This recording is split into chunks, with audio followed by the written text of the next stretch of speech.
15萬的預算，你想買一台轿跑，想花小錢办大事儿，那今天这条视頻你就一定要看到最後了。奇瑞的风云 A9， 了解一下。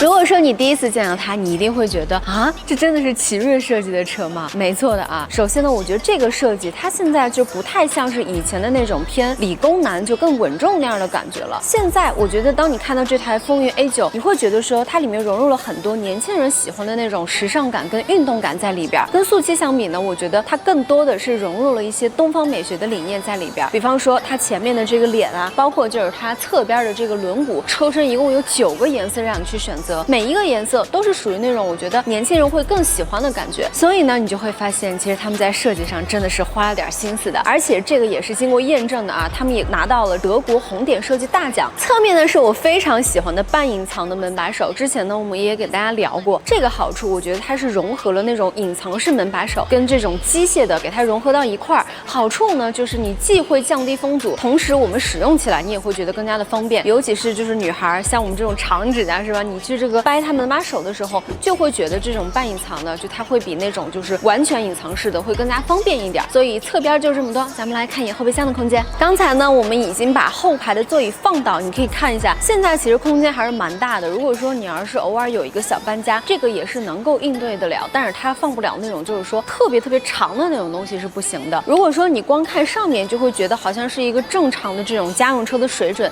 但是你往這兒看啊，你看這個底下，哇，它還有這麼深的一個下沉空間，在這個級別來說其實還是蠻少見的。所以我覺得你平時日常的時候，你可以把你經常不用的那些東西放在底下，然後蓋板一放，可能上面就是你日常要用到的一些。所以呢，空間我覺得在這個級別，並且作為這樣的一個就溜背轎跑的車型來說是足夠的。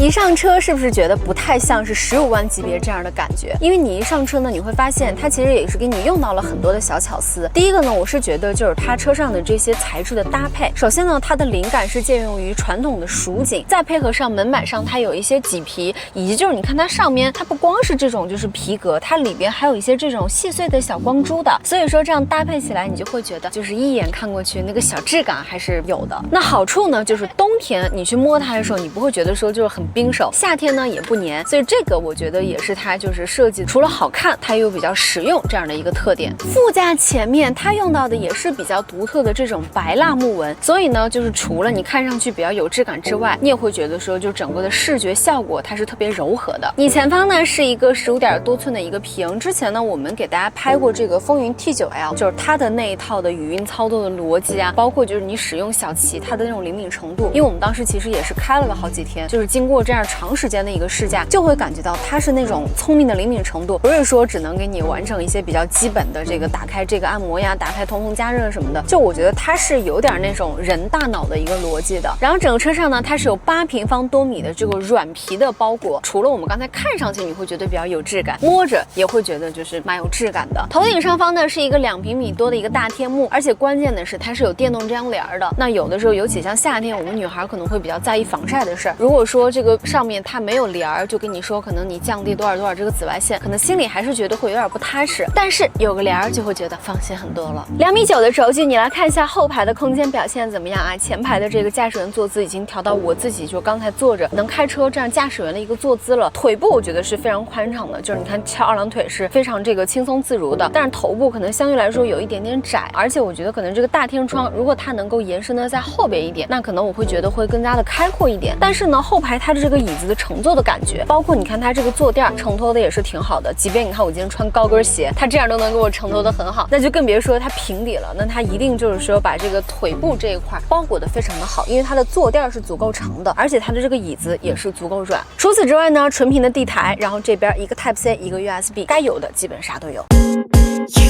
看到這兒了，你會覺得說15萬級買到這樣一台就是性價比很高的車型還是非常值的，因為今天咱們看到了，就是它的外觀呢設計的很帥啊，然後呢顏色也非常的豐富多樣，也是足夠你去選擇的。而且我覺得最關鍵的事兒就是咱們買這樣一個級別的車型，可能你更多的都是作為家用去用嘛。然後這個車呢，它的空間很大，最重要的一點是它給你全系配了70度的大電池，在這個級別來說，大家可能都做不到它的電池包這麼大，所以呢，隨之而給給到你的就是它的續航里程也是非常长的。那另外呢，就是刚才咱们看到了，不管是你后排乘坐的一个大空间，还是你后备箱的空间，以及就是说你前排它整个的那种智能化的感觉，对吧？就是它小齐的这个操作灵敏的程度等等等等。总之，你这么看下来，你会觉得就是花15万级买到这样一台车型，就是性價比是非常高的。那如果你对这台车还有任何的疑問，也可以在底下跟我聊聊。那咱們就下期再見，拜拜。